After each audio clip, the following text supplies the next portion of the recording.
So it's 7 o'clock and that's me up.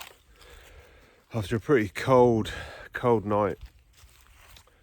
It's a nice crescent moon this morning.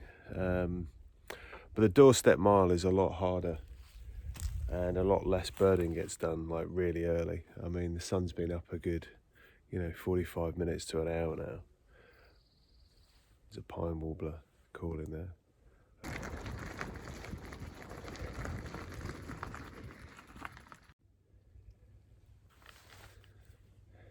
So this is a good vantage point, looking down over quite a lot of woodland. Another pine warbler, the only warbler in town. This is a woodpecker, I'm not sure. Ah, red-headed woodpecker. Gotta get my camera out. So there's the camera. We haven't seen many woodpeckers, so it's always good to get them on the list, and we're in a woodland. So I'm going to hang around here a little bit longer so we can see a pileated, or hear one. But yeah, I want to get down to the shore. Anyway, it's just me looking around. So, we just got the pileated woodpecker. It was being quite loud. I'm going to go into the woods here and try and get a record shot and get some, maybe a sound recording of its call.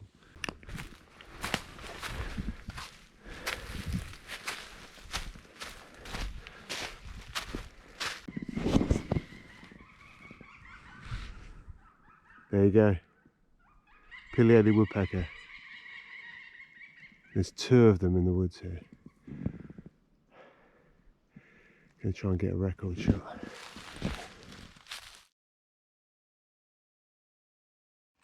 That's a good thing about being on a bike.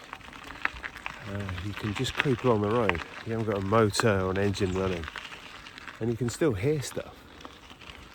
I'm gonna try. I think there's some crests in here. There's a pine warbler in here, so I'm gonna stop and just see what I can see.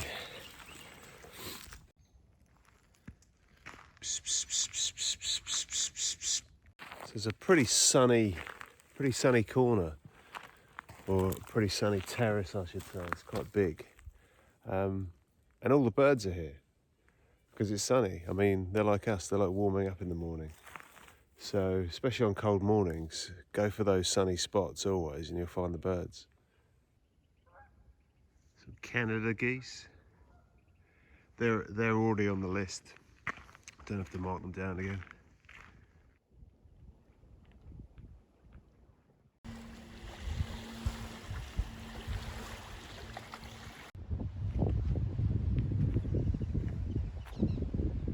Just hear brown-headed nuthatch there. I don't know if you can hear that. Yeah, I came down to the shore here, and there's still there. I took some pictures of it. Probably the bird of the trip so far, an early summer migrant. That's a tree swallow. Just about to see it on the top there. Cool, eh?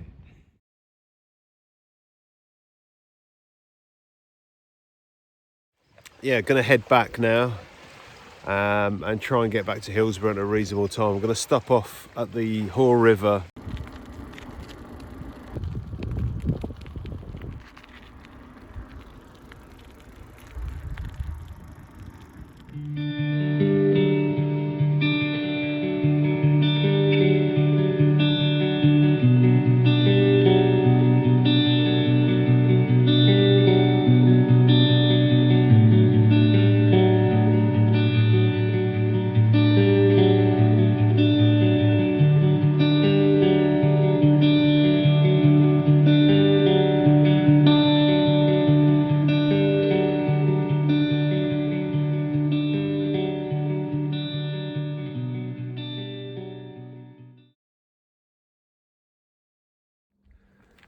So it's just like being at Lock Garden.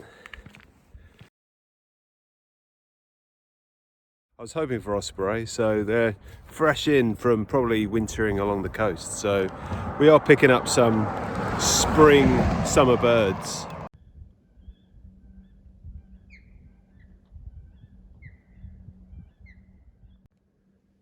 There's actually some good habitat here. there's one of the adults just sitting on the nest. They're pretty common here in North America, unlike Scotland. There's quite a few hills here on the west side. You can see why they built the rail link to Durham for the tobacco on the east side.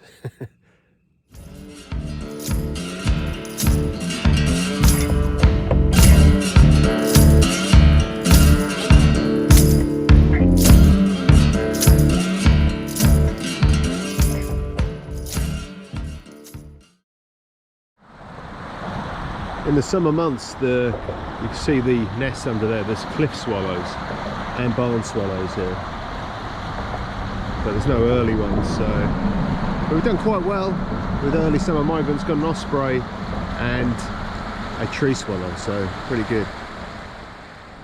So a pretty productive morning after leaving Jordan Lake, or at Jordan Lake. Red-headed woodpecker, pileated woodpecker, with the tree swallow, and since leaving the lake we've had red-tailed hawk, osprey, and I had a ruby-crowned kinglet as well. And now we're at 64, Highway 64. Just had a bit of lunch. It's going to take a couple of hours. I mean, I'll be pushing it if I want to get back for 2ish, maybe it'll look more like 3. Anyway, now got to get on 64, busy old 64.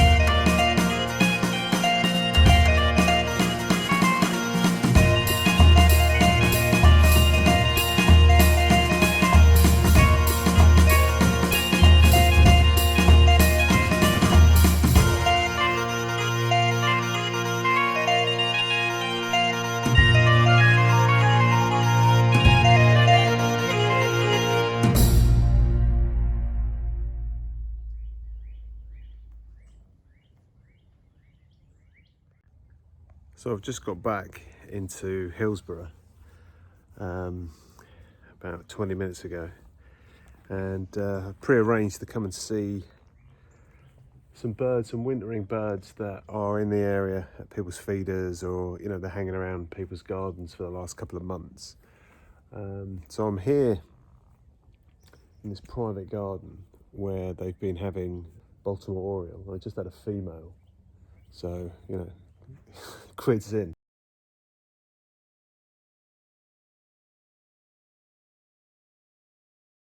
And had a house finch as well. I haven't had house finch all day, or yesterday, so that was a new bird. So 2 new birds for here.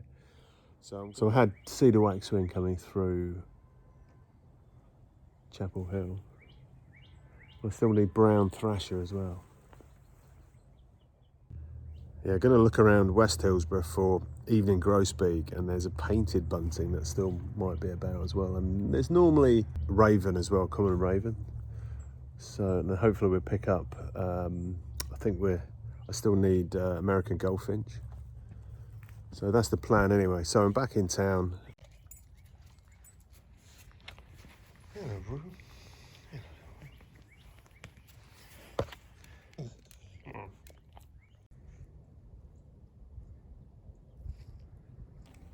Nothing in the air at all, really. So I was looking for common raven, and I might pick it up on call. Anyway, upwards and onwards.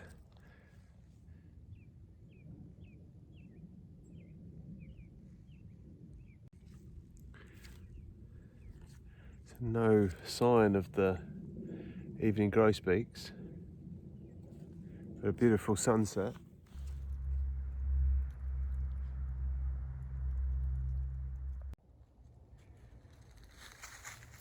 So it's getting a bit dark now, so probably gone off to roost if they're still around. But you normally hear that kind of soft trill before you actually see any.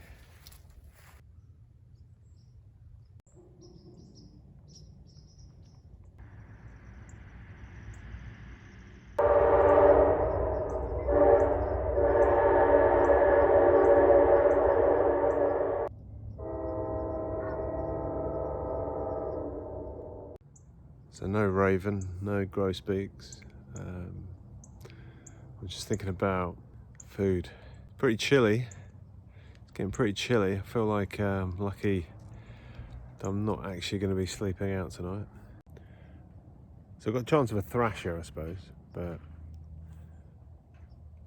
anyway, I think we've come to the end of our adventure, birding adventure. Last minute thrasher was not to be. So what is that? Is that a thrasher? Or is that a mockingbird?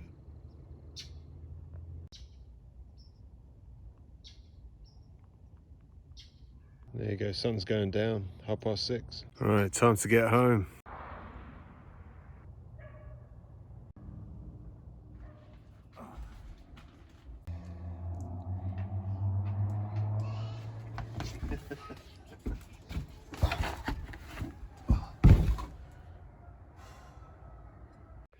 So in total, a pretty respectable 47 species.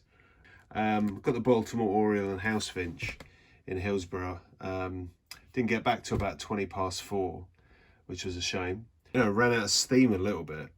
Didn't see the evening grosbeaks or painted bunting despite looking. And didn't see a brown thrasher either. That was missing. And the most bizarre, I underlined it there, was an emu. Yeah, bizarre to see that just by the side of the road. I think the bird of the trip, though, for me, was the tree swallow. Just personifies spring.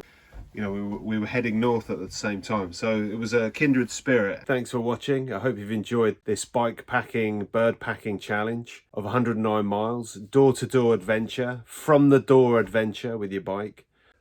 And there she is. Goodbye. You did well. Thanks for watching. Too much waffling. I need to eat some food and go to sleep.